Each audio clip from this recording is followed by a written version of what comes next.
Addiction is a problem that has always plagued humans. As we fight one another, more serious strain often develops. Today, that strain is fentanyl. It's one of the deadliest drugs ever created, and we're going to talk about this topic, from how deadly it is to the signs of fentanyl addiction and where you can find help with our next guest. Please help me welcome back to the show Dr. Rochelle Dunham. She is the Executive and Medical Director of the Metropolitan Human Services District. Welcome back, Dr. Dunham. Thank you, thank you. You know, I'm so interested in this topic because I see the commercials all the time. I see a lot of interviews about this, and now you are seeing it right here on Great Day. First, I want to ask you, for those who do not know, what exactly is fentanyl and why is it so dangerous? So fentanyl is what we call a synthetic analgesic. It's a pain reliever, and it is produced by pharmaceutical markets, legally and illegally. The legal production of it is pretty controlled, and it's been used by physicians for years for pain management, surgical pain, cancerous pain, but it's the illegal black market production of it that's causing all the deaths that we're seeing, because the potency of those illegal productions is so much higher. And is it what, like heroin? Is it something stronger than that? So, what is it? So to give you the equivalences, it's 50 times more potent than heroin. Wow. And it's 100 times more potent than morphine. Morphine is a natural containing opioid, but heroin is synthetic. And it can kill you in the amount that's equivalent to what can fit on the tip of a pencil. That's how potent that is. When I say 50 times more, that's what I'm talking about. That is unbelievable, and honestly, it's a problem, everybody. Listen to this. Over the past 7 years, soaring quantities of fentanyl have flooded into cities across the U.S., including right here in New Orleans. Fentanyl is now the leading cause of death for Americans ages 18 to 49. When did it become such an epidemic? Yeah, so we saw numbers starting to creep up, somewhere about 95% increases in uses and deaths during the COVID pandemic period. And the reason why that was the case is because people were isolated, they were alone, many people who have substance use issues were not able to get to their meetings, they weren't able to go to treatment, they weren't connected to their network of support.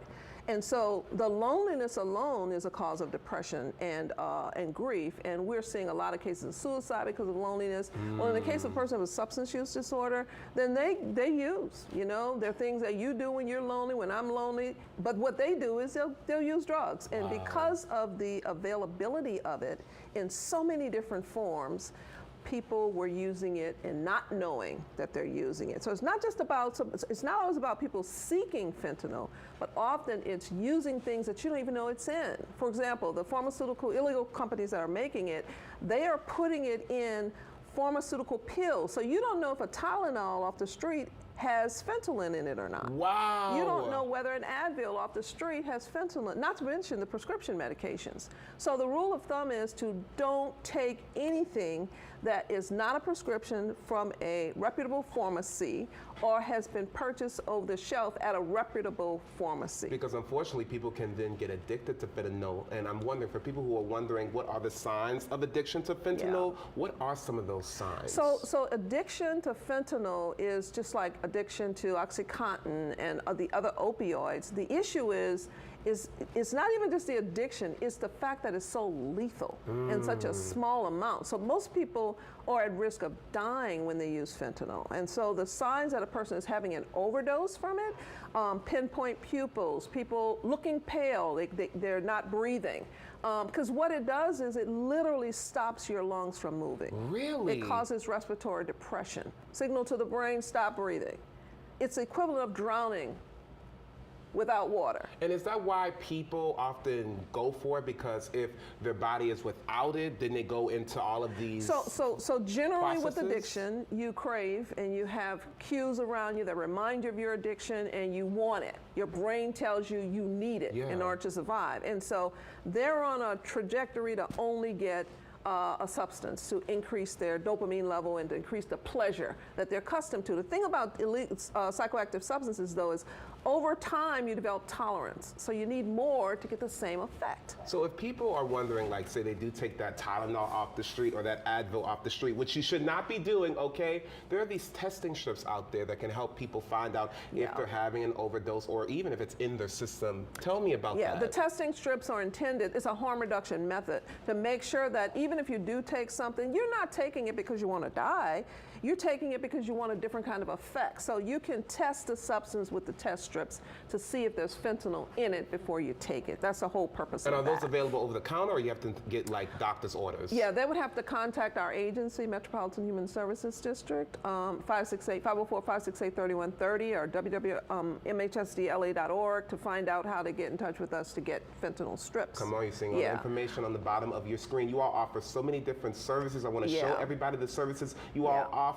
Talk to me a little bit about those. Yeah, so the treatment services that we offer is for addiction in general. So any substance, marijuana, cocaine, heroin, fentanyl, opioids, but we have an office-based opioid treatment program where we have a team of doctors and clinicians, that's all they do, is they work with substance use disorders. And so if someone wants treatment, and we're not full, Malik, we have room. We have room. Come on, let them know, yeah. We need people to call us and come in and get help. There's no need to suffer out there alone when Metropolitan is out there and we have staff that are available to help you. It is so true, and like you saw everybody, call 911 immediately if you feel like you or someone you know had a fentanyl overdose. Dr. Dunham, thank you so much for joining us this morning. And look, everybody, if you are having any mental health, addiction, or intellectual disability crisis, you can call Metropolitan Human Services District's 24-hour hotline.